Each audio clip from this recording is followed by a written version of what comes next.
Hello friends, मी आहे श्रद्धा आणि मी तुमचं खूप खूप स्वागत करते आपल्या रेसिपी चॅनलमध्ये। तर आज आपण गिट्सचं बासुंदी मिक्स बनवणार आहोत।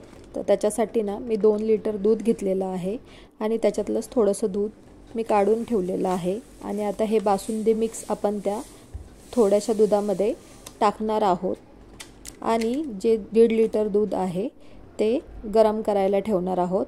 आता याच्यातच मी मिल्क पावडर टाकलेले आहे, पाहू शकताय तुम्ही अर्धा पेला मिल्क पावडर आहे आणि याच्यातच आपल्याला जी कस्टर्ड पावडर भेटते व्हॅनिलाची ती 1 चमचा टाकून घ्यायची आहे।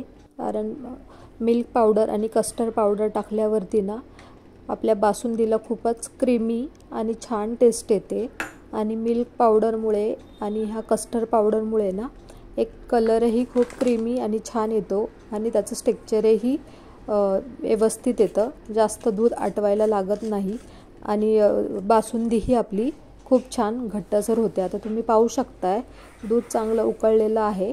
त्याच्यात आपण आता हे मिक्स केलेलं जे मिश्रण आहे मिल्क पावडर आणि गिट्सचं बासुंदी मिक्स ते सगळं टाकून घेणार आहोत आणि ते व्यवस्थित आपल्याला मिक्स करायचं आहे, पाहू शकताय तुम्ही।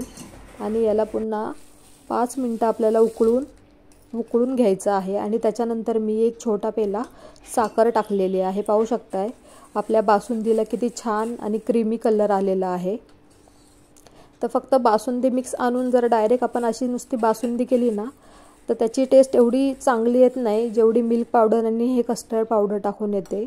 आणि जेवढी साईडला साय लागते ना ती सगळी घेत चला, त्या दुधामध्ये मिक्स करत चला, त्याच्यामुळे ना छान टेस्ट येते आणि रवाळ होते बासुंदी। आता मी याच्यामध्ये ना अर्धा चमचा वेलची पावडर टाकलेली आहे, पाहू शकताय तुम्ही, आणि तेही मी चांगलं मिक्स करून घेत आहे। आता हे याला ना आपण मलाई बर्फी किंवा कलाकंद म्हणूया, हे माझ्याकडे होतं तर मी हे दुधामध्ये टाकलेलं आहे।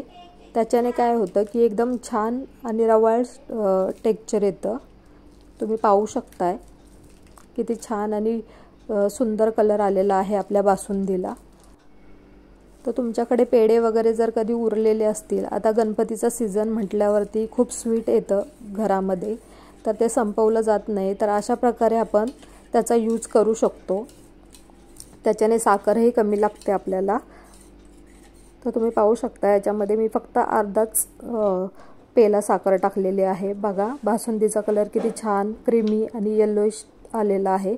आता हे ड्रायफ्रूट आहे ते थोडेसे मी तुपावरती फ्राय करून घेतलेले होते आणि तुम्ही पाहू शकताय आपली बासुंदी किती छान आणि मस्त झालेली आहे, किती टेम्पटिंग दिसते ती।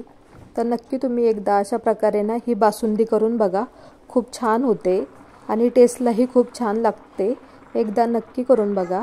जर तुम्हाला ही माझी रेसिपी आवडली असेल तर नक्कीच माझ्या चॅनलला लाईक करा, शेअर करा, सबस्क्राईब करा। तोपर्यंत हेल्दी खा आणि मस्त